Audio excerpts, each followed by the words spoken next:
নবীজি বলছে আমার উম্মতের উপরে ভূমি ধসিয়ে দেওয়া হবে, পাথরের বৃষ্টি বর্ষণ করে শেষ করে দেওয়া হবে, চেহারা বিকৃত করে বানর শূকরের আকৃতি বানায় দেওয়া হবে। একটা সময় আসবে, নবীজি বলছে, চেহারা কুত্তার মতো হয়ে যাবে, শূকরের মতো, বান্দরের মতো। সাহাবীরা জিজ্ঞেস করছে, ইয়া রাসূলুল্লাহ, মাতা কখন? আল্লাহর নবী সাল্লাল্লাহু আলাইহি ওয়াসাল্লাম বলছেন, ইজা যাহারাতিল কাইনাত ওয়াল মাআজিফ ওয়াস্তাহাল্লাতিল খামরা, যখন গায়িকা বেড়ে যাবে, বাদ্যযন্ত্র বেড়ে যাবে, গানের আসর, নৃত্যের আসর, নাচনেওয়ালি বেড়ে যাবে, ব্যাপক হয়ে যাবে।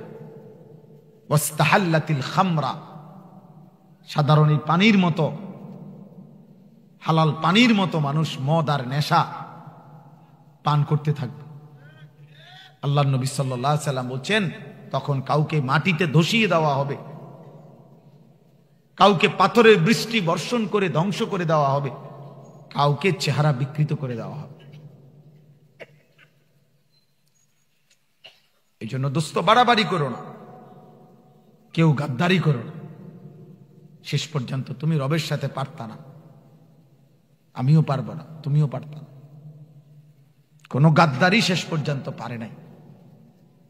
আওয়ালাম ইয়ালাম আন্নাল্লাহা ক্বাদ আহলাকা মিন ক্বাবলিহি মিনাল কুরুনি মান হুয়া আশাদ্দু মিনহু কুওয়াতান ওয়া আকসারু জামআ। কোরআন শরীফের আয়াত। আল্লাহ বলে, বান্দা জানো, আমি না তোমার আগে তোমার চাইতে শক্তিতে, সম্পদে অনেক বেশি ছিল এমন অগণিত জাতি, গোষ্ঠী, ব্যক্তিকে ধ্বংস করে দিয়েছি। আন্নাল্লাহা ক্বাদ আহলাকা, ধ্বংস করে দিয়েছে। 40 হাত লম্বা আদ জাতি ছিল, 40 হাত লম্বা। এখান থেকে এই প্যান্ডেলের উপর পর্যন্ত 40 হাত। নুরানন্দ ভাই কয় হাত হইব এটা? হ্যাঁ, 15 হাত। 40 হাতটা এবার বলেন কত? আদ জাতি আল্লাহ বলছেন, আল্লাতী লাম ইউখলাক মিসলুহা ফিল বিলাদ। আল্লাহ বলছে, এমন জাতি আমি আর কোনোদিন বানাই নাই। এক একটা মানুষ সর্বনিম্ন সবচেয়ে খাটো মানুষটা 40 হাত লম্বা হইতো। 40 হাত লম্বা। 300 বৎসর পর্যন্ত কোনোদিন তারা মৃত্যুর কথা ভাবতো না, ভাবতো না। 300 বৎসরের আগে মৃত্যু হইতে পারে এটা তারা বুঝতো না। এমন জালেম, এমন অহংকারী জাতিকে আল্লাহ তাআলা একটানা, কোরআন শরীফে আছে, একটানা 7 লায়ালিন ওয়া 8 আইয়াম, 7 রাত 8 দিন একটানা ঝড় তুফান দিছে ওই জাতির উপরে। 7 রাত লাগাতার ঝড় হইছে, তুফান। 8 দিন লাগাতার তুফান হইছে। আল্লাহ কোরআনে বলেন, 7 রাত আর 8 দিনের ঝড় তুফানে পুরা জাতি আমি আল্লাহ, লম্বা লম্বা খেজুরের গাছ আগা ভাঙ্গা ভাঙ্গা ঝড় তুফানে যেরকম ভাঙ্গা ভাঙ্গা পড়ে, এরকম মানুষগুলো এই লম্বা লম্বা রাস্তাঘাটে, ঘরে বাইরে 7 রাতের আর 8 দিনের লাগাতার তুফানে এইভাবে খাইটা খাইটা মাথা ফাইটা ভাঙ্গা ভাঙ্গা সব পড়েছিল, ধ্বংস করে দিছে। একটা মানুষকে রাখি নাই আমি আল্লাহ। কাআন্নাহুম আজাযু নাখলিন খাফিয়া।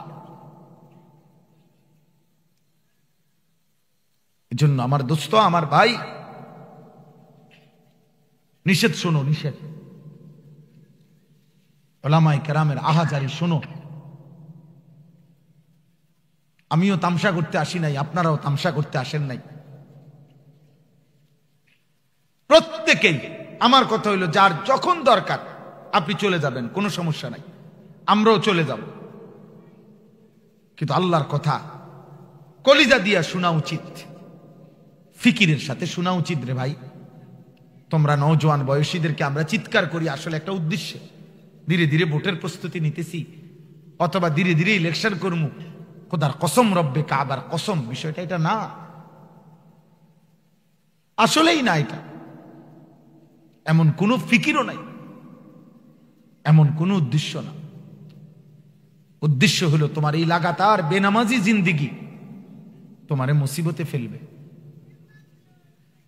তোমার এই দিবারাত্রি মোবাইলের আসক্তি আব্বা তোমারে পথের ফকির বানায় দিবে। আমার কাছে উর্দু কিতাব আছে, 20 বছর আগে হাকিমুল উম্মত থানভী রহমতুল্লাহর কিতাবে একটা ঘটনা লিখছেন। এই ভারতীয় উপমহাদেশের একজন বড় জমিদার, তৎকালীন যুগের নবাব, তো 4 রাস্তার মোড়ে দাঁড়িয়ে অহংকার করে একদিন, স্পষ্ট থানভী রহমতুল্লাহর কিতাবে আছে, 4 রাস্তার মোড়ে দাঁড়িয়ে দিল নবাব, এই হিন্দুস্তানের একজন নবাব, বড় জমিদার, পয়সাওয়ালা, সম্পদশালী, তৎকালীন সময়ের জমিদার, উনি অহংকার করে বলছিল, আমার এই পরিমাণ সম্পত্তি আমার কয় পুরুষে খাবে আমি এটা বুঝতেছি না, আমার কয় পুরুষে শেষ করতে পারবো এটা। সে এই কথাটা শুধু বলছে। হাকিমুল উম্মত থানভী রহমতুল্লাহ বলেন 20 বছর পরে, উনি কসম করে বলছে, 20 বছর পরে ওই অঞ্চলের মানুষ দেখছে এই নবাবের, এই জমিদারের 20 বছর পরের জেনারেশন ওই 4 রাস্তার মোড়ে আল্লাহর কসম ভিক্ষার থালা হাতে নিয়ে ভিক্ষা করতেছে।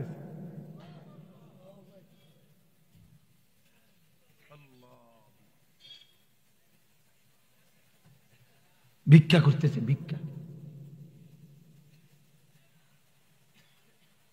এই পৃথিবীর 2 জন বাদশা আমরা নিজে তারিখের কিতাবে পড়ছি, ইতিহাসের নির্ভরযোগ্য কিতাবে।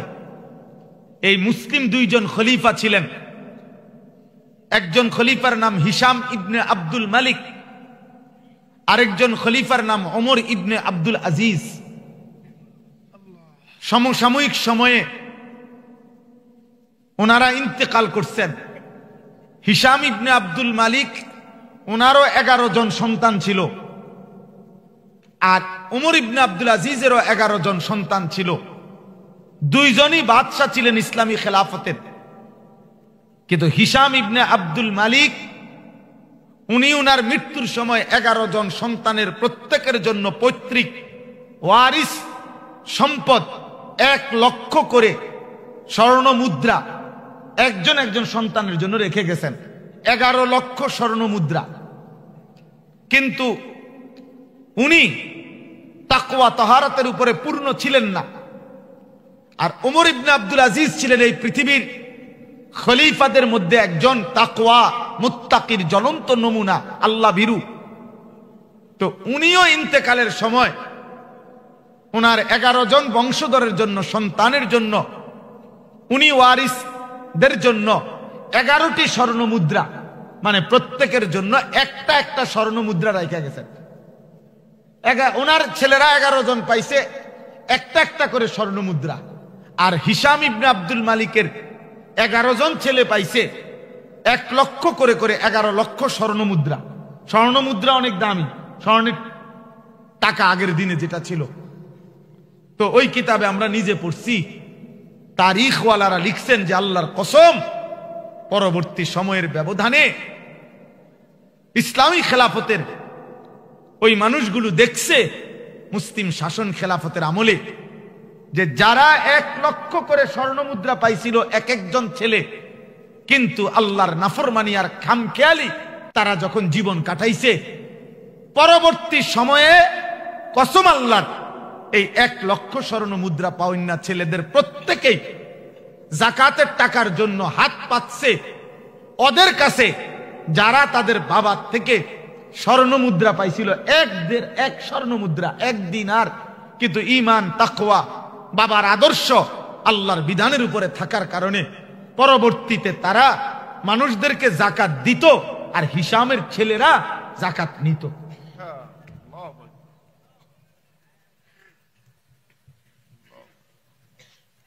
যারা পাইছিল 1 দিরহাম, দিনার, তারা যাকাত দিত। তোমাদের কারো বাবা বিদেশ, কারো বাবা চাকরি করে, কারো বাবার হয়তো উপার্জন ব্যবসা ঠিক মতো এখন এই মুহূর্তে চলতেছে, কিন্তু দোস্ত, রবের এমন কোন ফয়সালা হইতে পারে যে ফয়সালায় 3 দিন লাগবে না ফকির হইতে, 3 ঘন্টাও লাগবে না কি হইতে, ফকির হইতে। সেদিন বুঝবা মোবাইলের এই গুনাহ, নারী দেখার মজা, উলঙ্গ ছবি দেখার স্বাদ। সেদিন বুঝবা, সেদিন বুঝা। আমাদের বাংলা ভাষায় একটা কবিতা ছিল,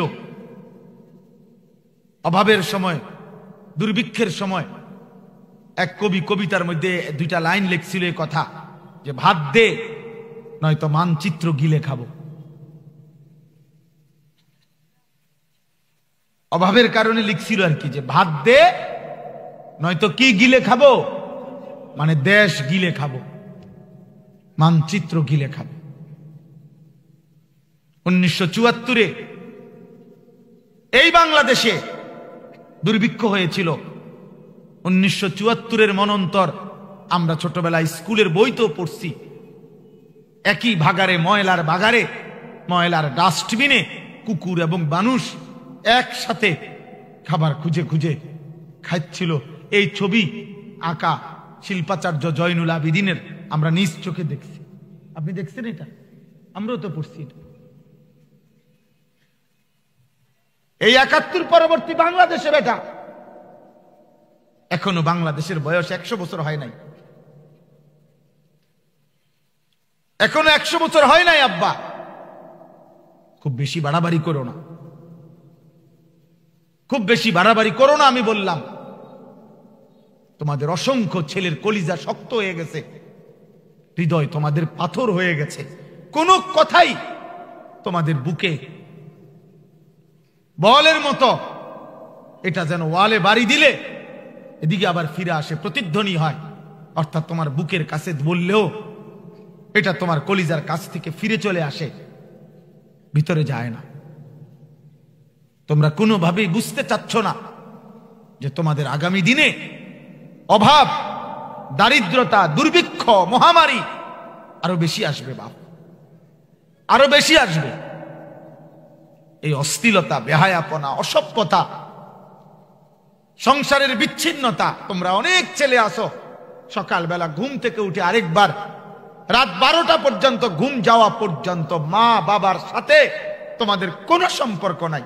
তোমার চলা ফেরা, তোমার রুচি, তোমার পছন্দ, তোমার নিজস্ব কোনো কিছুর ক্ষেত্রে তোমার বাবারে জিজ্ঞাসা করা, মাকে জিজ্ঞাসা করা, কাউকে কিছু জিজ্ঞাসা করা কোনো মানসিকতাই তোমাদের মধ্যে নাই।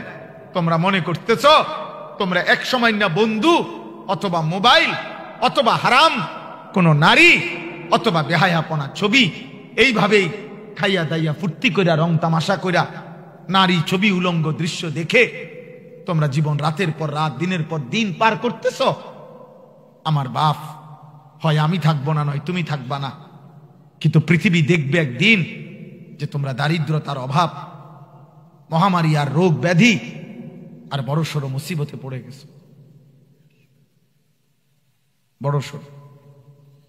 লাম তাযহারিল ফাহিশাতু ফি কওমিন কাত্তু ইল্লা ফাশা ফীহিমুত তাউন ওয়াল আওজা আল্লাতী লাম তাকুন মাদাত ফি আসলাফিহিম।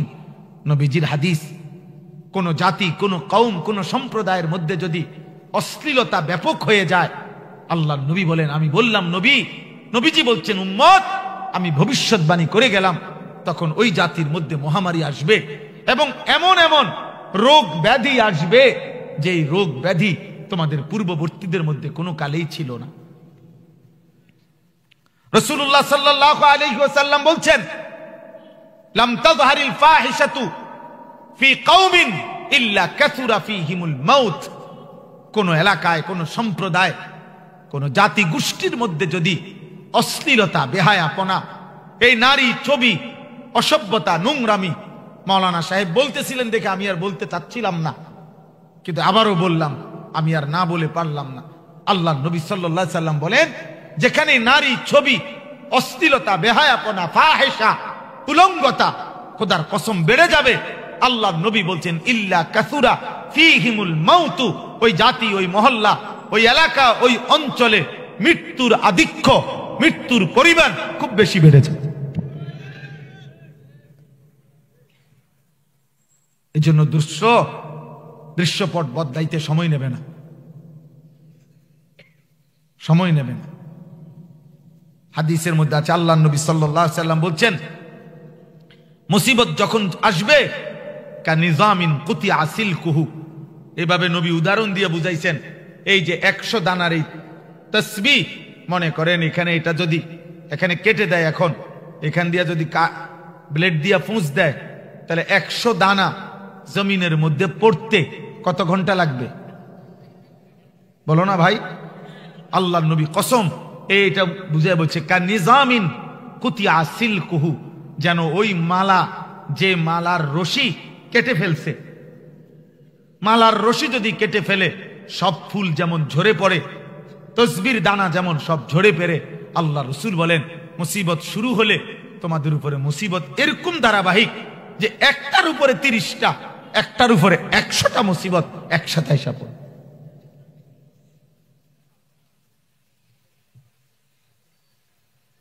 বুঝেন নাই কথাটা? এটাই নিয়ম, এটাই নিয়ম, এটাই নিয়ম। এই পৃথিবীর যে কোনো জালেমের ইতিহাস এবং আমাদের শেষ জালেমের ইতিহাসও তোমরা পড়ে দেখো, শুনে দেখো, শুনে দেখো। আগের রাত পর্যন্ত, আগের সকাল পর্যন্ত ওনার হিসাব ছিল, সব বাহিনী, সব সেক্টর, সব জায়গায় ওনার লোক আছে, সব সেটিং। কোনোখানে কোনো বিদ্রোহ হইতে পারে, কোনোখানে কোনো অসুবিধা হইতে পারে, এমন কোন নমুনাও উনি ভাবেন নাই। 16 বছরে উনি, 17 বছরে উনি এভাবে নিখুঁত ভাবে সব জায়গা সেটিং করে রাখছে যে কোথাও কোনো বিদ্রোহের কোনো ছিটে ফোটা সম্ভাবনাও নাই। কিন্তু রব যেদিন নিরাপত্তা সরায় নিছে, সেদিন আর 45 মিনিট লাগে নাই, সেদিন আর 45 মিনিট সময় মিলে নাই। শেষ বেলার খাবারও জোটে নাই। একটা লাইন জাতির উদ্দেশ্যে 2 মিনিট বা 5 মিনিট কথা রেকর্ডিং করতে চাইছে, সেটারও সুযোগ পায় নাই। আর কারোর সাথে কথা বলতে পারে, এটা তামাশা না। না, আমার উদ্দেশ্য দোস্ত এটার থেকে কোনো রাজনৈতিক ফায়দা নেওয়া, আমি এটা না, আমি রাজনীতির মানুষ না, আমি এটি বুঝি না। কিন্তু আমি তোমারে বুঝাইতে চাই যে যখন দৃশ্যপট উল্টে যাবে, নিরাপত্তা আল্লাহ সরাইয়া নিবে, তখন অবস্থার পরিবর্তন হইতে 6 বছর আর লাগবে না, 6 মিনিট যথেষ্ট। আল্লাহ যদি বলে বান্দা তোকে আর শান্তিতে রাখবো না, তোকে আর আমি বান্দা নিরাপত্তা দেব না, খোদার কসম যুবক, তোমার একসাথে সব এলোমেলো হয়ে যাবে, একসাথে সব এলোমেলো হয়ে যাবে, জীবনের সবকিছু এলোমেলো হয়ে যাবে। এই জন্য আমি অনুরোধ করছি, আমি প্রত্যেকটা যুবককে বলি, ভাই আমি পরে বলতাম, আগে বলে ফেললাম, আমার প্রতিদিনকার ওসিয়ত এটা, তোমরা এই সীমাহীন মোবাইলের আসক্তি ছাড়ো। তোমরা মোবাইল প্রয়োজন লাগলে ব্যবহার করো, কোনো অসুবিধা নাই। তোমার পড়ালেখার কোনো কাজ আছে, ব্যবসার কোনো কাজ আছে, চাকরির কোনো কাজ আছে, বিদেশের কোনো কাজ আছে, হতেই পারে। কাজ থাকলে কাজই করো, কিন্তু এত বেশি পরিমাণ বাবা, রাত নাই, দিন নাই, সকাল নাই, যার যা মন চায় সারাক্ষণ এই মোবাইল, মোবাইল, মোবাইল, এই ছবি, ছবি, ছবি, এই নারী, নারী, এই অস্থিরতা, এই জিনা, ব্যভিচার, এই অসভ্যতা। এত 16 বছর বয়সে, এত মাত্র এত কম বয়সে বাবা এত নারী লুবি যদি হও, তো তোমার আগামী ভবিষ্যৎ কেমনে টিকবে? 16 বছর বয়সের একটা ছেলে যদি এত চরিত্রহীন হয়ে যাও, 40 বছর পর্যন্ত তোমার আখলাক কি হবে? 18 বছর বয়স না হইতেই যদি তুমি এত উলঙ্গ ছবি, এত নর্তকী দেখে ফেলো, তুমি আব্বা আগামী 12 বছর পরে, 15 বছর পরে তুমি আর কি করবা? স্ত্রী নামে তোমাকে তো যাকেই দেওয়া হয়, কাউকেই তোমার ভাল লাগবে না। আল্লাহর লানত পড়বে সেদিন, যেদিন দেখবা তোমার বউ আর তোমার কাছে ভাল লাগে না। যে কিরে, আমি কত অসভ্য নারী দেখলাম, আমি যেডি এতদিন দেখলাম, এডি দেখলাম কি সুন্দর, এখন আমার কপালে এটা কি? হাসো না বাপ, সেদিন জাহান্নামের টুকরা হবে কলিজা। সেদিন জাহান্নামের টুকরা হবে। আল্লাহ কোরআনে ওয়াদা দিবেন, আয-যানি লা ইয়ানকিহু ইল্লা যানিয়াতান আও মুশরিকা, সূরা নূরের মধ্যে আছে আল্লাহর ওয়াদা। আল্লাহ বলছে, আমি আল্লাহ বলছি, কোন ব্যভিচারী পুরুষ, কোন জিনাকার, তার কপালে সে বিবাহ করতে পারবে না। যাকেই করবে আল্লাহ বলছে, হয় সেটা একটা জিনাকার ব্যভিচারিণী নারী হবে, অথবা মুশরিক কোন বেঈমান নারী হবে, এর উপরে হবে না। আল্লাহ বলছে, চরিত্রহীন যুবক, তোর কপালে আরেকটা দুষ্ট চরিত্রহীন, আরেকটা বেহায়া, বেপর্দা, অসভ্য নারী জুটবে। আল্লাহর ওয়াদা, এটা আল্লাহর ওয়াদা। সেদিন বুঝবা জীবন কত যন্ত্রণা, জীবন কত যন্ত্রণা, জিন্দেগি কত যন্ত্রণা। হ্যাঁ হ্যাঁ, প্রতিনিয়ত প্রয়োজনে গত 1 বছরের বাংলাদেশের পরকীয়ার ঘটনা পড়ো, পত্রিকার রিপোর্ট দেখো। তুমি লেখা সার্চ দাও যে বাংলাদেশের পরকীয়া, লেখা তুমি দেখো কি ছবি আসে, কি রিপোর্ট আসে। দেখো কত মন নারী স্বামী ছেড়ে দিছে, কত নারী আপন সন্তানকে জবাই করে ফেলছে। হারাম নারী। জিনার আসক্তি বড় মারাত্মক আসক্তি, নারীর আসক্তি বড় সাংঘাতিক আসক্তি। আল্লাহ নবী সাল্লাল্লাহু আলাইহি সাল্লাম বলেন, আমার উম্মতের জন্য আমি এই দুনিয়ার জমিনে সবচেয়ে বড় মুসিবত, পরীক্ষার যেই বস্তুটা আমি নবী রেখে গেলাম আমার উম্মতের পুরুষদের জন্য, সেটা হচ্ছে নারী। মা তারাকতু বাদি ফিতনাতান আদাররা আলার রিজালি মিনান নিসা, বুখারীর হাদিস। এটা নারীকে ছোট করা না,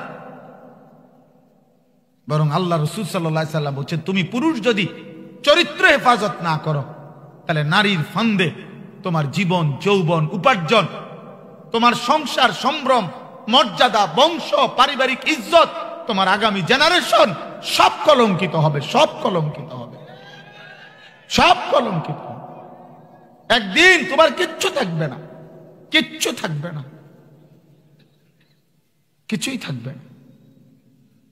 আমার একদিন এক বাজারে সিএনজির থেকে নাইমা এক লোক আমারে জড়াইয়া ধরে বলছিল, কয় হুজুর আমি 26 বছর বিদেশ করছি।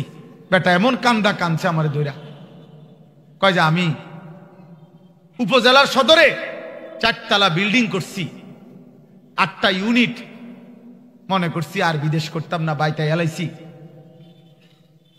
বাড়িতে আইসা উপজেলা সদরে বাড়ির মধ্যে মনে করছি থাকমু, বাকি ফ্ল্যাট ভাড়া দিয়া সংসার চলবে আরামসে। কয় যে হুজুর এলাকায় আইসা উপজেলার যে কোনো রাস্তা দিয়া হাঁটি, মানুষে আমারে, আমার বেডির নামে, আমার বউয়ের নামে মানুষে আমারে চিনায়, কয় ওই যে তার জামাই। হ্যাঁ, কয় লজ্জায়, অর্থাৎ আমার বেডি এত বেশি পরিমাণে আমার স্ত্রী বাজারে ঘুরছে এতদিন, যে একটা রিক্সার ড্রাইভার, অটোর ড্রাইভার পর্যন্ত আমারে চিনায় আমার বউয়ের নামে। আমি লজ্জায় তখন চলে আসছি, ওই বাড়ি থুইয়া চলে আসছে বেচারা। যাই হোক, আমি দেরি করছি না, আমার উদ্দেশ্য ছিল এই আয়াতটা বলা। আমি শুধু আয়াতের তর্জমাটা বলতে চাই, তাইলে আমার কথা শেষ। আমি তোমাদেরকে বলছিলাম, বাবা মার বাঁধন থেকে, পারিবারিক বন্ধন থেকে তোমরা ছুটে যাও না বাবা, তোমরা এটা ভুল করছো। তোমরা অনেক ছেলে, তোমরা হয় বন্ধুদের খপ্পরে তোমার বন্ধুকেই আপন মনে করছো। ও যেটা বলে, দোস্ত এটা ভাল লাগে, আচ্ছা ঠিক আছে দোস্ত এই জামাটা পর, এই তুই আজকে এটা এই শার্টটা পরবি, তুই এই চুলটা রাখবি। আহারে, তো তোমার আব্বা নাই, তোমার কোনো সৃষ্টিকর্তা নাই, তোমার কোনো নবী নাই, তোমার কোনো ধর্ম নাই। ইহুদি বেঈমান তোমার আপন, ফেসবুকের নর্তকী তোমার আপন, মোবাইলের এই অস্থির ছবি তোমার আপন। তুমি কার মতো চুল রাখলা, কার মতো চেহারা বানাইলা, কার মতো হাঁটো, কার মতো খাও, কার মতো চলাফেরা করো, কার মতো সাজো। এই জন্য বললাম, মহান আল্লাহ পাক রব্বুল আলামিন বলতেছেন, ওয়া কাদা রাব্বুকা আল্লা তা'বুদু ইল্লা ইয়্যাহ অবিল ওয়ালিদাইনি ইহসানা। এই অল্প একটু, আমি দেরি করছি না। আল্লাহ তাআলা বলেন দুইটা বিষয়ে আমার ফয়সালা চূড়ান্ত। আল্লাহ বলেন ওয়াকাদা রাব্বুক, হে বন্ধু আপনার রব আমি আল্লাহ দুইটা ফয়সালা আমি চূড়ান্ত করে দিলাম। এক, আল্লাহ তা'বুদু ইল্লা ইয়্যা, তোমরা আমার বান্দা, কোন অবস্থাতেই তোমরা আমি আল্লাহ ব্যতীত অন্য কারো ইবাদত করো না, আমি ছাড়া কারো গোলামি করো না বান্দা, আমি এটা মাইনা নেব না। আমার দুনিয়া পুরাটা খাও, কিন্তু তুমি আমার, তুমি আমার, তুমি আমার, তুমি অন্যের কাছে হাত পাইতো না, তুমি অন্যের কাছে কিছু চাইও না, তুমি অন্যের কাছে মাথা ঝুঁকাইও না, তুমি অন্যের কারো প্রভুত্ব স্বীকার করো না, তুমি আমার, তুমি আমার গোলামি করো। सारे दुनिया तेरे लिए, तू सिर्फ मेरे लिए। तमाम दुनिया बंदा তোমার জন্য, তুমি শুধু আমার জন্য, তুমি আমার গোলামি করো। আমি গোটা দুনিয়া হাজার বার না কোটি বার তোমারে আমি দিয়ে দেব, আমি বানাইছি তোমার জন্য। হুয়াল্লাযী খালাকা লাকুম মা ফিল আরদি জামিআ, আল্লাহ বলেন আল্লাহই তোমাদের জন্য পৃথিবীর সব সৃষ্টি করেছেন। সাখখারা লাকুম মা ফিস সামাওয়াতি ওয়াল আরদ, আল্লাহ বলেন আল্লাহই জমিন ও আসমানের সবকিছু তোমাদের অধীনস্থ করে দিয়েছেন। আল্লাহ বলেন বাতাস যদি আমি অধীনস্থ না করে দিতাম তোমাদের বিমান উড়তো না, পানিকে যদি আমি তোমাদের অধীনস্থ না করে দিতাম তোমাদের জাহাজ পানিতে ভাসতো না। আমার বিবি এবার হজে গেছে আমার সাথে, আমি আমার পাশেও বসা বিমানের সিটে, আমি শুধু এই কথাটা ওরে বলছি যে বুঝুনি তুমি আমরা কত উপরে আছি, এটা বিমান, এটা শূন্যের উপরে। হ্যাঁ, সাথে সাথে মানে আরে এটি কইেন না, ডরে, মানে বুঝেন নাই কথাটা, ভয়ে, মহিলা মানুষ, কার এটি কইেন না, আল্লাহরে ডাকেন। মানে ওই যে কথাটা বললাম যে কল্পনা করো আমরা 40,000 ফিট উপরে শূন্যে ভাসতেছি, আমাদের এক সেকেন্ডের নিরাপত্তা যদি রব সরায় নেয়, আল্লাহ যদি বলে এক সেকেন্ড বান্দা আমি আমার নজর অন্যদিকে ফিরায় নিলাম, হায় হায় হায় হায়, সারা পৃথিবীর, কল্পনা করো না ভাইয়া, সারা পৃথিবীর এয়ারপোর্ট থেকে প্রতি মুহূর্তে কত হাজার বিমান উঠতেছে, আমরা না দেখি না এই আকাশে কি পরিমাণ বিমান উঠছে, কিভাবে উঠতেছে, কেমনে কি হইতেছে, হায় হায় মালিক। আল্লাহ তাআলা এই হাজার হাজার শত শত বিমান আল্লাহ বলেন আমি উড়াইয়া দিছি, আমি যদি বাতাসকে অধীন না করতাম পারতা না, তাহলে তোমরা পারতা না। অতএব আল্লাহ বলেন বান্দা আমি শুধু গোলামি চাই, সব আমার নেও, খাবার দাবার দুনিয়া উপভোগ আমি তো দিলাম, তুমি এরকম করছো কেন, আমি তো দিচ্ছি তোমারে, আরে তুমি বাতের জন্য আমার ছেড়ে দিলা কেন, আমি তো বাদ দেব তোমারে, টাকার জন্য আমি আল্লাহকে বাদ দিলা কেন, নাফরমান, এই বেটা বেঈমান, এই হারামখোররা, সুদ খাও যারা, ঘুষ খাও যারা, কিস্তি নাও যারা, 2 নম্বরই আর 6 নম্বরই করো যারা, ওজনে কম দাও যারা, ব্যবসায় 2 নম্বরই করো যারা, গরিবকে ঠকাও যারা, মানুষের সম্পদ লুণ্ঠন করো যারা, রাষ্ট্রের সম্পদ লুণ্ঠন করো যারা, কাস্টমারের চাহিদা পূরণ করো না যারা, মিথ্যার ধোঁকাবাজি আর প্রতারণা করো, আরে হারামখোর, আল্লাহ তো বলছে আমি তোকে দিচ্ছি, তো তুই এরকম করতেছ কেন বান্দা, আমি তো দিচ্ছি বান্দা। আল্লাহ বলছে যুবক, আরে কিশোর, আরে যুবক, আমি তোর জন্য তো স্ত্রী বানাইছি, আমি তোর বিবি বানাইছি বেটা, তোকে দেব তো, আমি তোর জন্য একজন স্ত্রী দেব, তোর নারীর চাহিদা আমি পূরণ করে দেব, তোর লজ্জাস্থানের চাহিদা আমি পূরণ করে দেব, তোর মনের চাহিদা আমি পূরণ করে দেব। তো বান্দা ওয়েট, অপেক্ষা কর না বান্দা, তুই কেন নিজে কুত্তার মতো কেন পরের নারী দেখো? এই নওজোয়ান যারা প্রতিনিয়ত নারী দেখো, উলঙ্গ ছবি দেখো, তোর মাকে দেখো, ওটা তোর মা, তোর মাকে যদি কেউ এমন দেখে, বল না নাফরমান, এই নাফরমান বল, তোর মাকে যদি এমন বিবস্ত্র কেউ দেখে,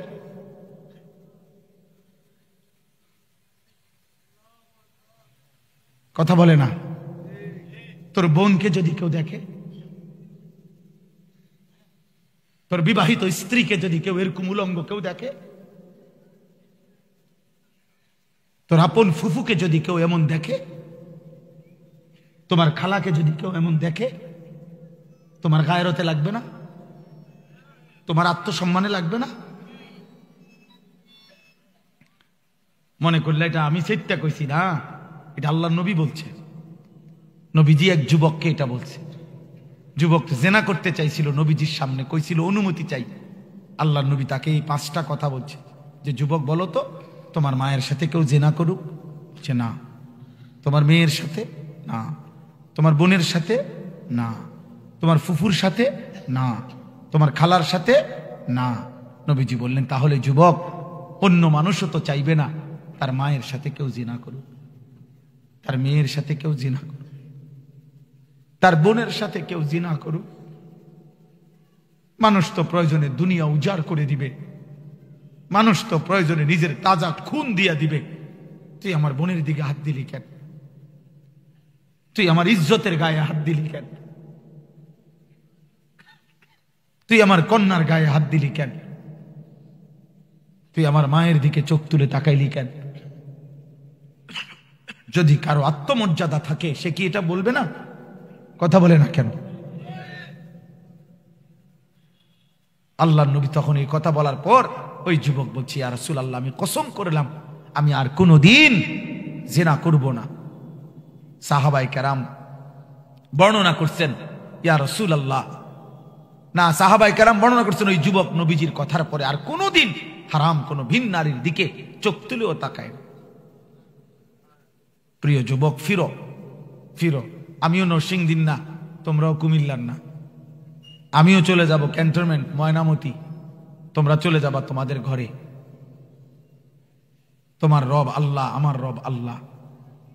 আমি না দেখলে তোমারে, তুমি না দেখলে আমারে, কিন্তু তোমারে আমারে আল্লাহ দেখে। তোমার মা তোমারে দেখে না, আল্লাহ দেখে।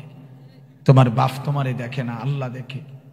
এই সমাজের কেউ জানে না তুমি রাত 2টায় উলঙ্গ ছবি দেখো। আল্লাহ বলে, বান্দা আমি দেখি, আমি দেখি বান্দা, আমি দেখি বান্দা। আল্লাহ যেন ডাক দেয়, আনিস আমি না জেগে আছি, কি দেখছো? কি দেখছো? কোন মা যদি এই মুহূর্তে সামনে আসে, কোন বাবা যদি এই মুহূর্তে সামনে আসে, কোন বড় ভাই যদি এই মুহূর্তে সামনে আসে, কি পরিমাণ লজ্জিত হবে এই যুবক। তো এই জায়গায় যদি কল্পনা করেন যে রব যদি ডাক দেয়, আনিস আমি আছি, আমি দেখতেছি, কেমন লজ্জা হবে। আমরা কিতাবে পড়ছি মুসা আলাইহিস সালাম যখন তুর পাহাড়ে গেছেন প্রথম, তো আল্লাহ ওনারে ডাক দিছে, ইয়া মুসা, হে মুসা। তাফসীরের মধ্যে আছে পৃথিবীর ডাক একদিকে আসে, মানুষ বুঝে কেরে আমার ডান দিক থেকে ডাক দিল, মানে ওইদিকে তাকায়, অথবা সে বুঝে খেয়াল করে যে কিরে আমার মনে হয় দিক থেকে কেউ ডাক দিল। তো পৃথিবীর ডাক কোন দিক থেকে আসে? যে কোনো এক দিক থেকে আসে। কিন্তু মুসা আলাইহিস সালামকে এই ডাক, হে মুসা, এই ডাক একই সাথে সামনে পিছনে ডানে বামে উপরে নিচে। তাফসীরে আছে মুসা আলাইহিস সালামের শরীরের মধ্যে যতগুলো পশম ছিল প্রতিটা পশমের গোড়া থেকে থেকে একসাথে এই আওয়াজ আসছে, ইয়া মুসা।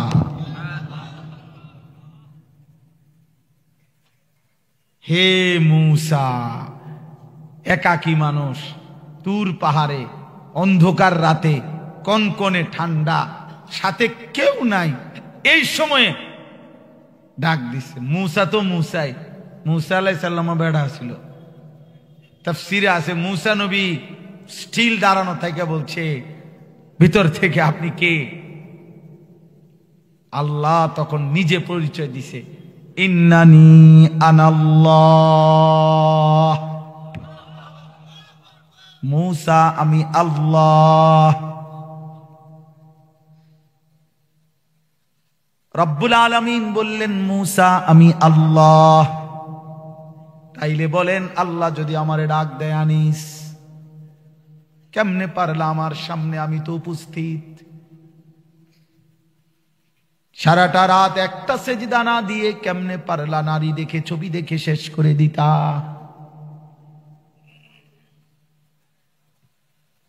কেমনে পারলা বান্দা সারাটা দিন 24 ঘন্টা শেষ হয়ে গেল,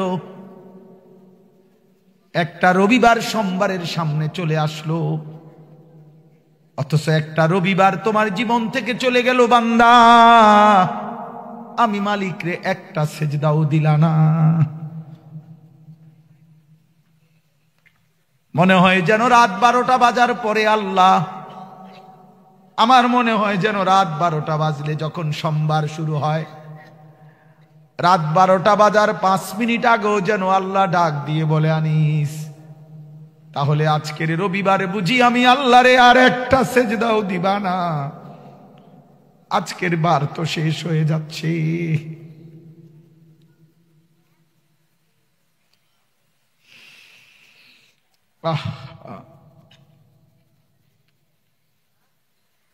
বলো না ভাই? এখন এই দেখো 11:58 বাজে, এই 12টা বাজলেই এখন সর্বোচ্চ 2 মিনিটের ভিতরে ক্যালেন্ডার বদলে যাবে। ইংরেজি তারিখ এখন মানডে, সোমবার উঠে আসবে, ইংরেজি তারিখ এখন 24 হয়ে যাবে। তা আমার মনে হয় আর কি আল্লাহ যেন ডাক দিচ্ছে শেষবারের মতো, বান্দা আজকের দিন তো শেষ হয়ে গেল, আমার একটা সেজদাও দিবা না? তাইলে আজকে আর আমি কি সারাদিন খাওয়াই নাই? আমি কি সারাদিনে 3 বেলা খানা খাওয়াই নাই? আমি কি আজকের দিনে রোদ দেই নাই? আমি কি আজকের দিনে সূর্যের আলো উঠাই নাই? আমি কি আজকের দিনে নিঃশ্বাস দেই নাই? আমি কি আজকের দিনে তোমার হাত পাও নাড়াইতে দেই নাই? অতএব যুবক ভাই চলো দেরি না করি, পারলে আজকেই চলো, এখনই যাইয়া মসজিদে নামাজ পড়ে যাই, উজু করে মালিক রে একটা সেজদা দিয়া যায়, যে মালিক অনেক রাত আমি ভুল বুঝলাম, আমি আপনার সেজদা দিয়ে গেলাম। দেখো কেউ যদি পারো,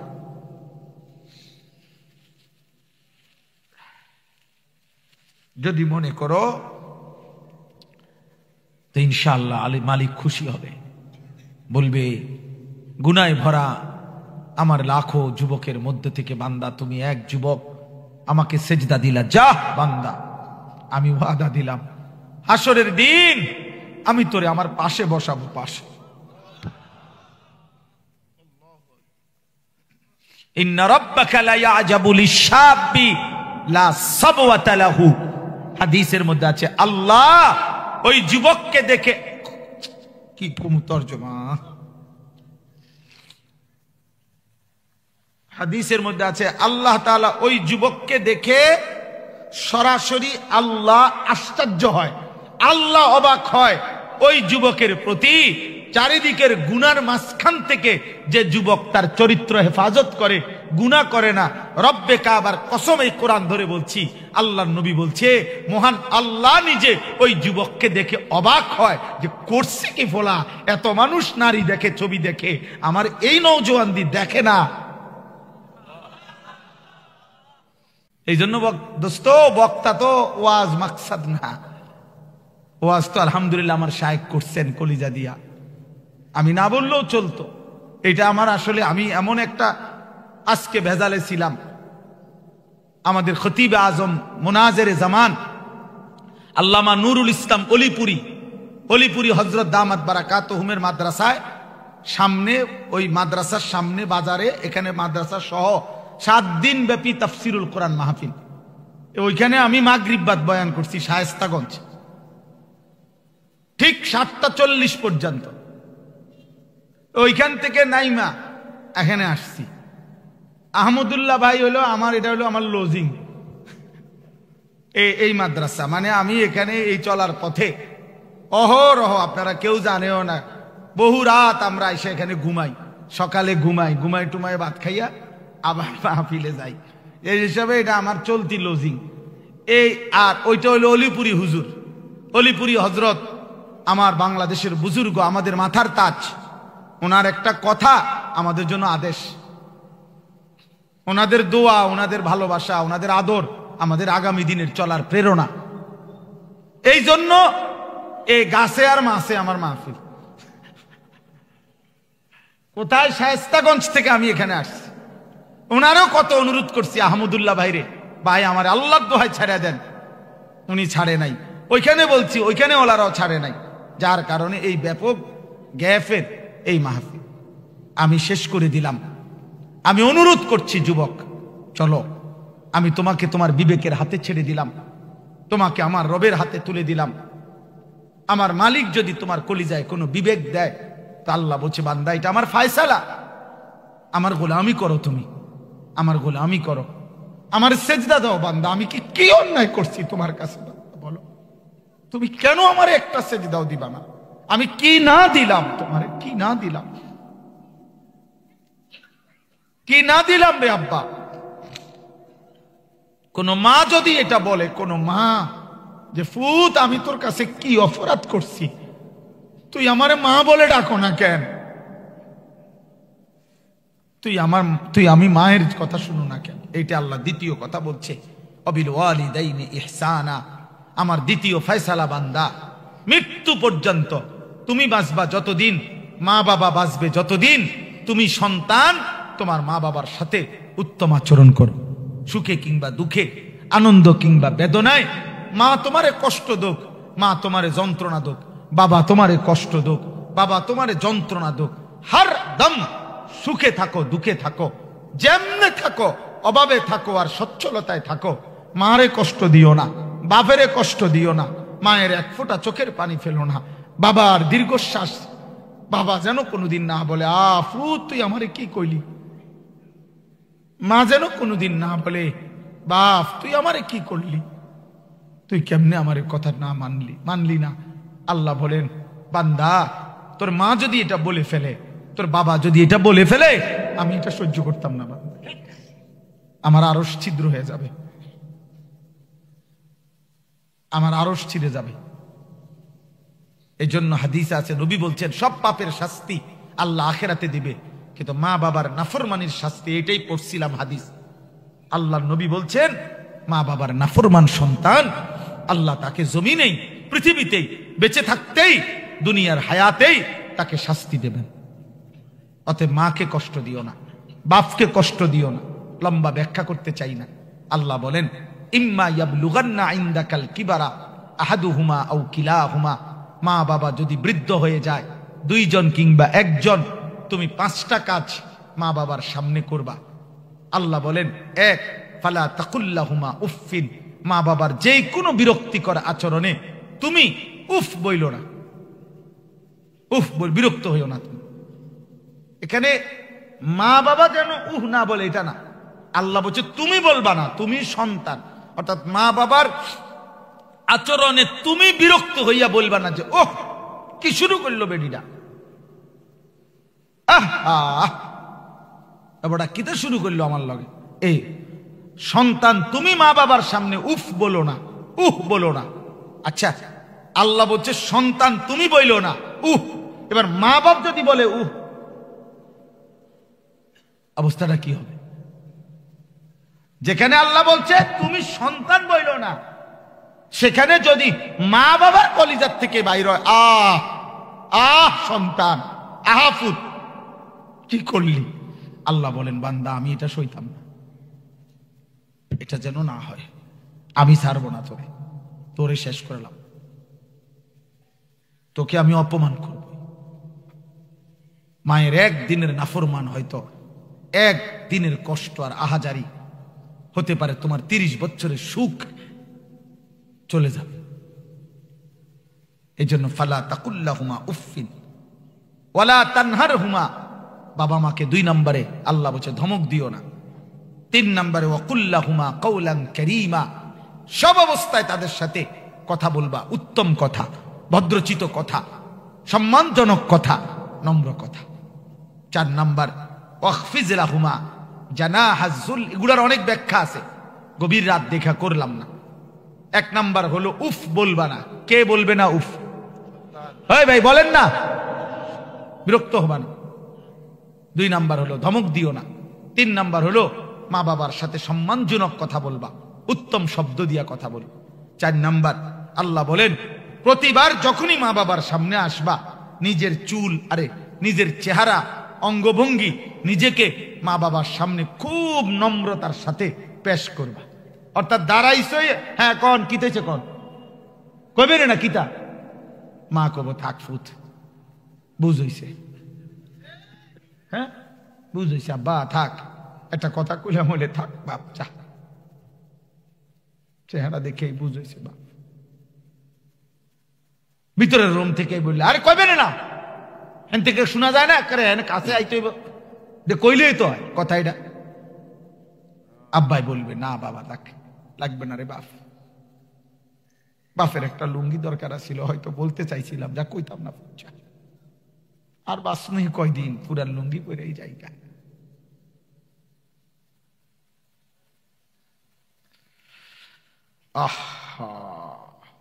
ওয়াখফিজ লাহুমা জানাহাজ যুল্লি মিনার রাহমা।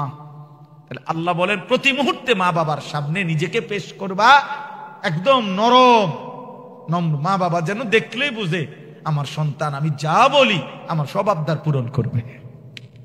অকুর রব্বির হামহুমা কামা রব্বায়ানি সগীরা। আল্লাহ বলেন সর্বশেষ কথা বান্দা, প্রতিদিন প্রতিক্ষণ সর্বদাই মা বাবার জন্য দোয়া করবা। রব্বির হামহুমা কামা রব্বায়ানি সগীরা। আল্লাহ আমি এতটা ছোট্ট বাচ্চা ছিলাম, আমি যদি 1 মুহূর্তের জন্য খাট থেকে পড়ে যাইতাম আমার শরীরটা হাড্ডি গুড্ডি সব ভাঙ্গা যাইতো। আমি যদি রাত্রে সন্ধ্যা 6টা বাজে যে আমি পেশাব করছিলাম ছোট্টবেলায়, এই পেশাবের হাফ প্যান্ট যদি মা আমার পরের দিন সকাল 6টা পর্যন্ত না বদলাইতো, 1 রাতের ঠান্ডায় সর্দিতে 1 রাতের ঠান্ডায় আমি মরেই যাইতাম। যে মা যেই বাপ আমারে আদর করে লালন করে ছোট্টবেলার এই মাসুম জীবন আমারে বড় করেছে, আল্লাহ আজ কবরে হাসরে জান্নাতে আপনি আমার মা বাবার উপরে দয়া করেন, আদর করেন, ভালোবাসা দিয়েন মাওলা। আল্লাহ বলেন এমন সুন্দর করে চাইলে বান্দা আমি কি আর না দিয়ে পারবো বান্দা? চাইছো তো বড় সুন্দর করে, আমি তো শিখাইছি বান্দা। এমনি কোনটা শিখাইছে কে? আলহামদুলিল্লাহ আলহামদুলিল্লাহ নাহমাদুহু ওয়া নাস্তাঈনুহু ওয়া নাস্তাগফিরুহু ওয়া নু'মিনু বিহি ওয়া নাতাওয়াক্কালু আলাইহি ওয়া নাউযু বিল্লাহি মিন শুরুরি আনফুসিনা ওয়া মিন সাইয়্যাতি আ'মালিনা।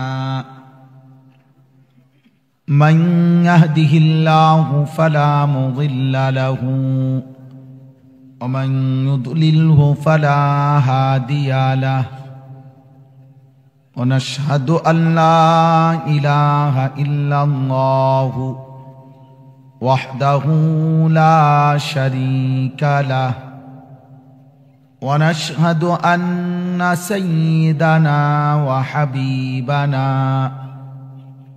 ومولانا محمدا عبده ورسوله أما بعد فأعوذ بالله من الشيطان الرجيم بسم الله الرحمن الرحيم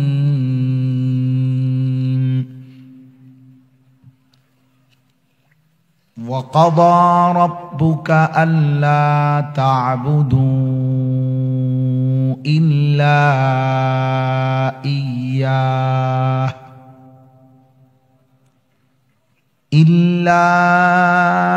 إياه وبالوالدين إحسانا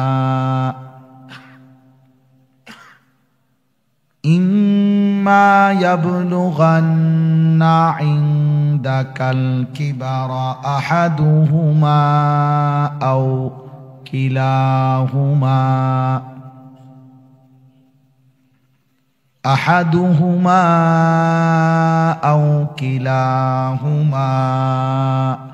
فلا تقل لهما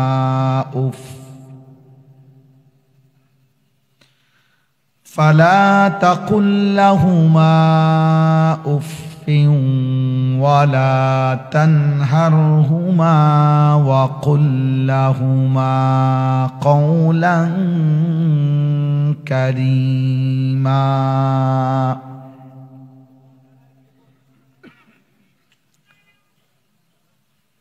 واخفض لهما جناح الذل من الرحمة وقل رب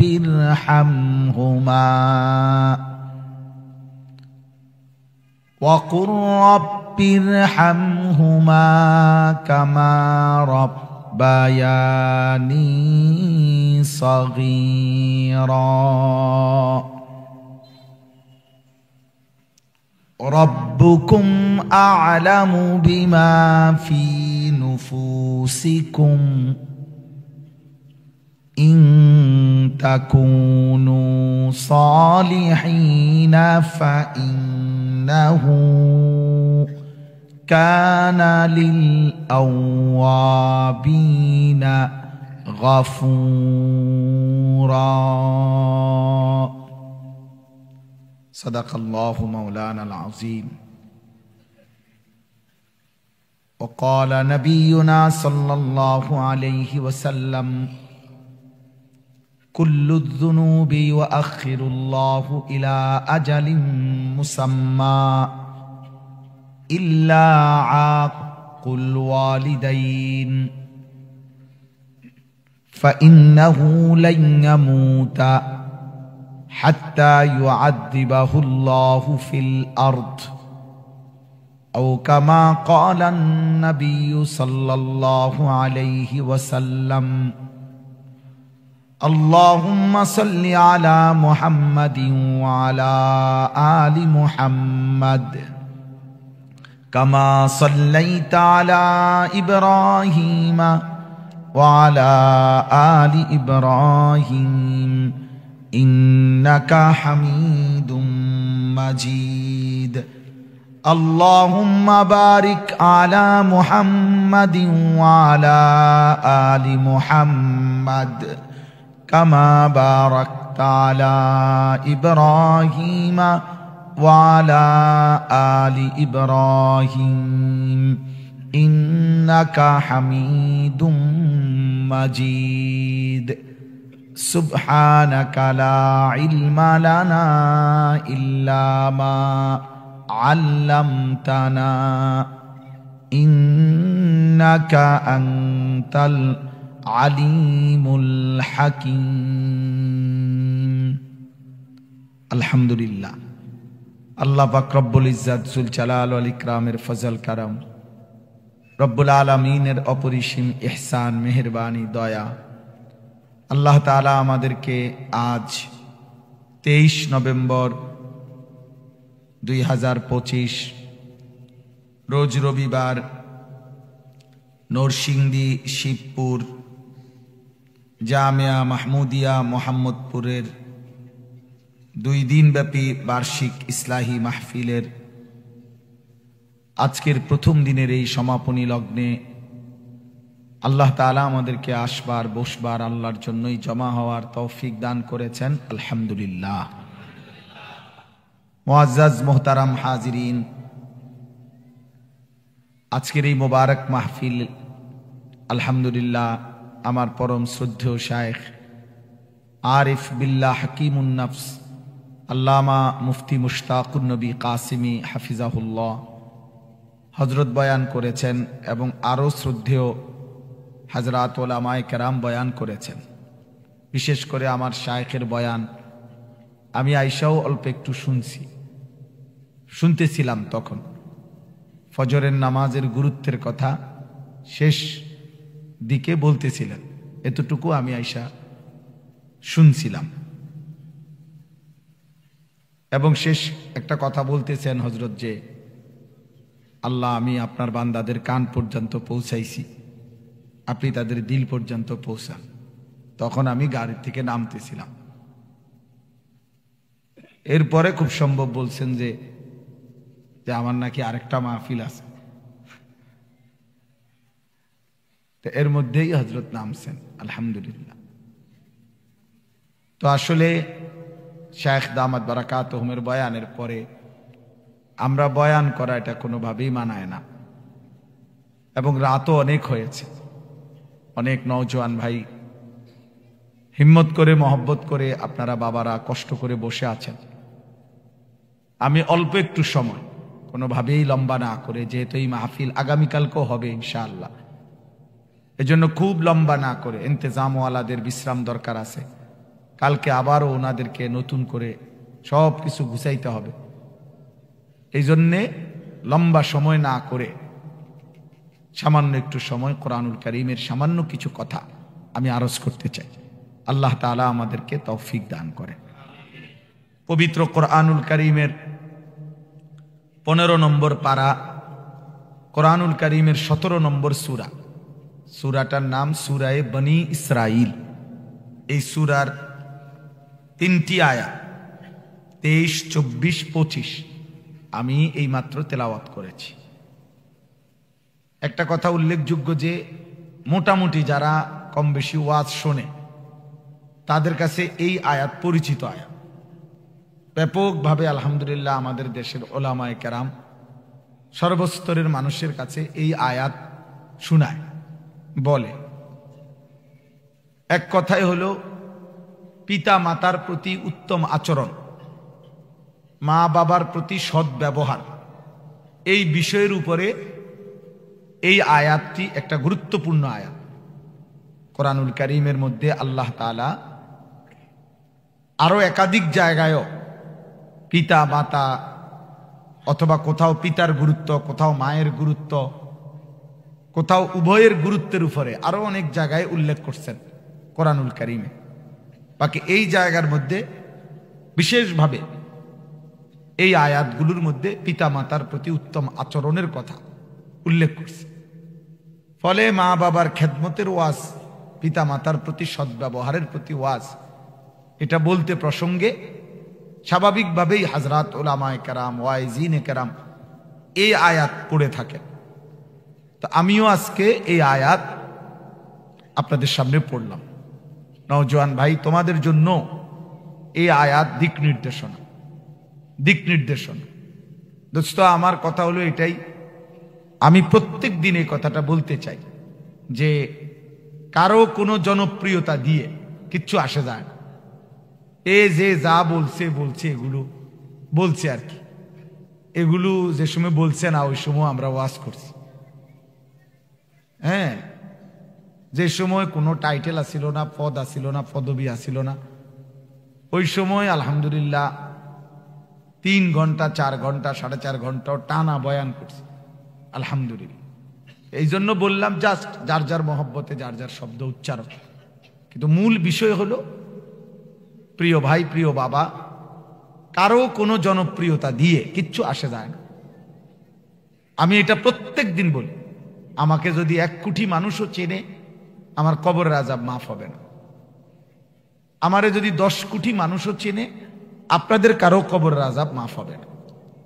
অতএব প্রত্যেকের কাছে প্রিয় ভাই, নওজোয়ান, বয়স্ক বাবা, আমাদের প্রথম দায়িত্ব হলো, আমাদের প্রথম জিম্মাদারি হলো আমরা প্রত্যেকে আলাদা আলাদাভাবে এককভাবে নিজের দিকে শতভাগ নজর দেওয়া। আমার ঈমানের কি খবর, আমার আমলের কি খবর, আমার আখিরাতের কি খবর, আমার ঈমানের হালাত কি, ঈমানের মধ্যে মজবুতি কেমন, আমার ঈমান কুফর থেকে মুক্ত কিনা, শিরিক থেকে মুক্ত কিনা, নিফাক থেকে মুক্ত কিনা, আমার আমলের হালাত কি। অর্থাৎ আমার আমলের মধ্যে 2 জিনিস, এক হলো সুন্নাত মোতাবেক কতটুকু, বিদআত মিশ্রিত কতটুকু। 2 হলো আমার এই আমলের মধ্যে হালাল কদ্দুর, হারাম কদ্দুর। এটা খেয়াল রাখা, নজর রাখা, হিসাব করা, ফিকির করা। আর 3 নাম্বার হলো আখিরাত। আমাকে ইচ্ছায় হোক অনিচ্ছায় হোক, আমার মনে থাকুক বা না থাকুক, আমাকে মরতে হবে, চলেই যেতে হবে। এই অনিবার্য সত্য, এই চিরন্তন বাস্তবতা অস্বীকার করার কোনো সুযোগ নাই দোস্ত, কোনো সুযোগ নাই। মৃত্যুবরণ করতেই হবে আমাকে। অতএব মৃত্যু পরবর্তী একটা লম্বা পর্ব আছে, একটা বিশাল পর্ব আছে মৃত্যু পরবর্তী। মৃত্যু, তারপরে কবর, তারপরে হাসরের ময়দানে উঠা, আমলনামা হাতে নেওয়া, আল্লাহ তাআলার সামনে উপস্থিত হওয়া একজন একজন করে, মিজানের পাল্লায় আমল ওজনের জন্য পেশ করা, ফুলসিরাত পার হওয়া, জান্নাত কিংবা জাহান্নামী হওয়া। এই বিষয়গুলো এত বেশি পরিমাণ, এত বেশিবার আল্লাহর এই জমিনে উচ্চারিত হইছে। আল্লাহর এত বেশি প্রিয় বান্দাগণ বলছেন, আল্লাহ তাআলা এত বেশিবার বলছেন, এগুলাকে ভুলে যাওয়া, অস্বীকার করা, এগুলাকে অ্যাভয়েড করা, না বুঝার কোনো যুক্তি নেই,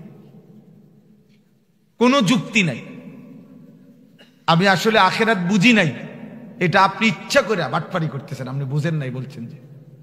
এটা না বুঝার কোনো সিস্টেমে নাই। এত বেশিবার বলা হয়েছে, এত ভাবে বলা হয়েছে, এত ভাবে বলা হয়েছে যে কোনোভাবেই এ কথা বলার আসলে সুযোগ নেই।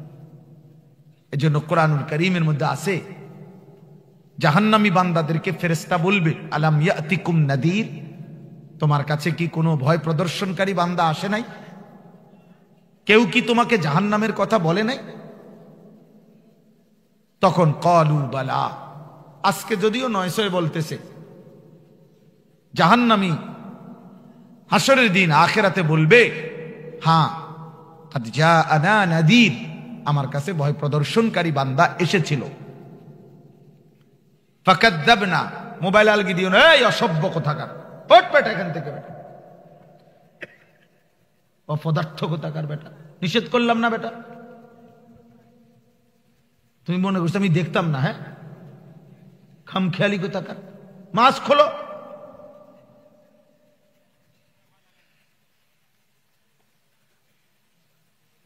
পর্দা কইরা বেপর্দা চাও আবার।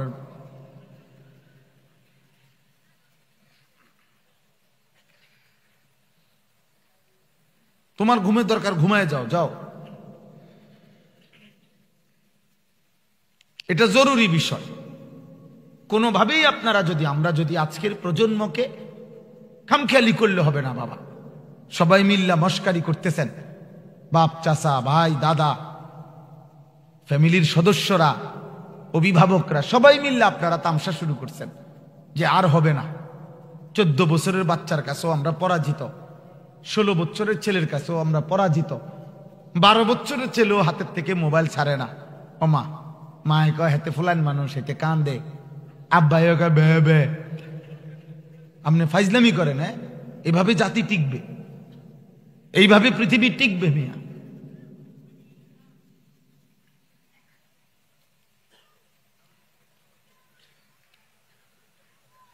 মানুষের নৈতিকতার এত নিচে,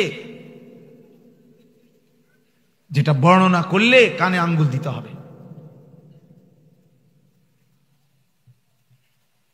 14 বছরের ছেলের চরিত্রহীনতার কাহিনী শুনলে কানে আঙ্গুল দিতে হবে। 14 বছরের ছেলে, 16 বছরের ছেলে জিনা আর ব্যভিচার করতে করতে ক্লান্ত হয়ে গেছে, ক্লান্ত হয়ে গেছে। অসভ্য সন্তান এমনও আছে, আলেমে দ্বীনের কাছে চোখের পানি ফেলে কান্দে বলতেছে যে আমি বাঁচবো কিভাবে, গুনাহ আমারে পাগল বানায় ফেলছে, অশ্লীলতা পাগল বানায় ফেলছে। মৌলানা সাহেব বলতেছিলেন, থামবা মিয়া, তোমরাও থামবা, যেদিন রব থামাবে সেদিন থামবা। থামতেই হবে আব্বা। এই পৃথিবীর সব জালেম যেহেতু থামছে, আমরাও থামতে হবে। আজ নিজে থামলাম না আর কি, মালিক নিশ্চিত থামাই দিবে। ফেরাউন নিজে থামে নাই আর কি, মালিক থামাই দিছে শেষ পর্যন্ত। নমরুদ নিজে থামে নাই, আল্লাহ থামাই দিছে। পৃথিবীর কোন জালেম শেষ পর্যন্ত মালিক পাপীকে থামাই দিছে। এজন্য তোমরা মোবাইলের আসক্তি থেকে বাঁচো বাপ, বাঁচো বাঁচো। লায়াকুনু ফি উম্মতি, এই হাদিস বলছেন মাওলানা সাহেব, অথবা ফি হাদিহিল উম্মাহ, একই রাওয়ায়াত, খাসফুন ওয়া কাসফুন ওয়া মাসখুন। নবীজি বলছে আমার উম্মতের উপরে ভূমি ধসিয়ে দেওয়া হবে, পাথরের বৃষ্টি বর্ষণ করে শেষ করে দেওয়া হবে, চেহারা বিকৃত করে বানর শূকরের আকৃতি বানায় দেওয়া হবে। একটা সময় আসবে, নবীজি বলছে, চেহারা কুত্তার মতো হয়ে যাবে, শূকরের মতো, বান্দরের মতো। সাহাবীরা জিজ্ঞেস করছে, ইয়া রাসূলুল্লাহ, মাতা, কখন? আল্লাহর নবী সাল্লাল্লাহু আলাইহি ওয়াসাল্লাম বলছেন, ইজা যাহারাতিল কাইনাত ওয়াল মাআজিফ ওয়াস্তাহাল্লাতিল খামরা, যখন গায়িকা বেড়ে যাবে, বাদ্যযন্ত্র বেড়ে যাবে, গানের আসর, নৃত্যের আসর, নাচনেওয়ালি বেড়ে যাবে, ব্যাপক হয়ে যাবে। ওয়াস্তাহাল্লাতিল খামরা, সাধারণ পানির মতো, হালাল পানির মতো মানুষ মদ আর নেশা পান করতে থাকবে। আল্লাহর নবী সাল্লাল্লাহু আলাইহি ওয়াসাল্লাম বলছেন, তখন কাউকে মাটিতে ধসিয়ে দেওয়া হবে, কাউকে পাথরের বৃষ্টি বর্ষণ করে ধ্বংস করে দেওয়া হবে, কাউকে চেহারা বিকৃত করে দেওয়া হবে।